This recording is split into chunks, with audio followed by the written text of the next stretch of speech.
Essay point number 12. Levitical tithes were usually taken to the Levitical cities. Levitical tithes were usually taken to the Levitical cities. Contrary to what you hear from the pulpits in the land today, very little of the tithe ever reached the temple storehouse in Jerusalem. That is because of what the Bible teaches about the Levitical cities and the 24 courses of Levites and priests. According to Numbers chapter 35, Joshua chapters 20 and 21, and First Chronicles chapter 6, and many other references to the Levitical cities, the priests and the Levites did not live in Jerusalem to serve at the temple all of the time. In fact, there were originally 48 Levitical cities established in the Old Covenant. Judah had 13 of them. And the Levites and priests lived in those Levitical cities. Numbers chapter 35, verses 2 and 3. Command the children of Israel that they give unto the Levites of the inheritance of their possession cities to dwell in. And ye shall give also unto the Levites suburbs for the cities round about them. And the cities shall they have to dwell in, and the suburbs of them shall be for their cattle, and for their goods, and for all their beasts. For their cattle, for their goods, and for all their beasts. Friends, it is a false teaching to say that the Levites and priests were full-time workers in the temple in Jerusalem.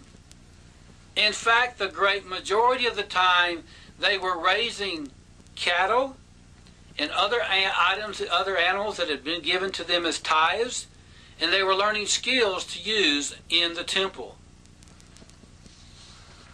In Nehemiah chapter 10, verse 37b, I have discovered the most amazing text in all the Bible dealing with the Levitical cities. And I doubt that you've ever heard a sermon upon it. Nehemiah 10:37, the second half. Read it with me.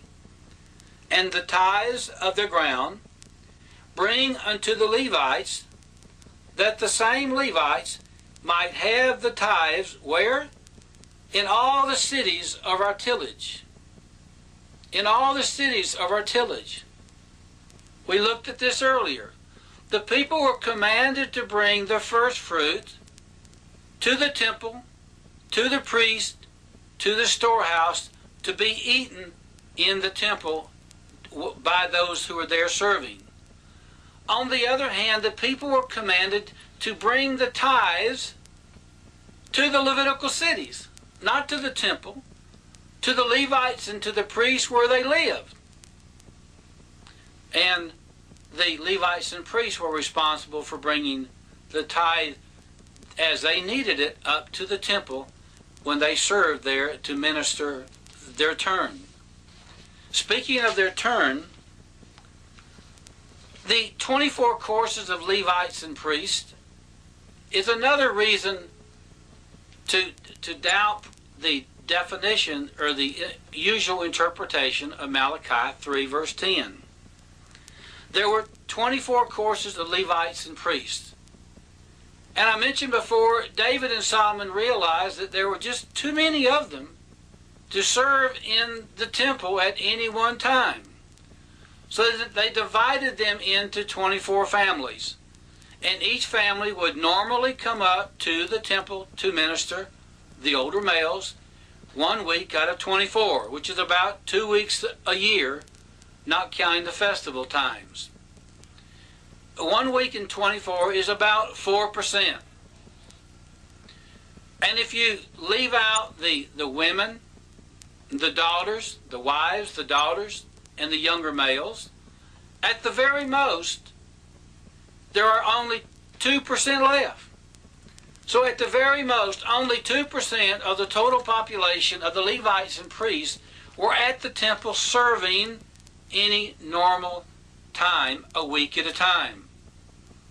Therefore, the question is, why would God tell us in Malachi 3:10 to bring 100% of the tithe to the temple storehouse when 98% of those whom the tithe was destined and designated to feed were not at the temple to eat it? It doesn't make sense. Why would God tell Israel to bring 100% of the tithe to the temple to be eaten when 98% of those who needed to eat it were not at the temple? There is something seriously wrong with the typical interpretation of Malachi chapter 3, verse 10.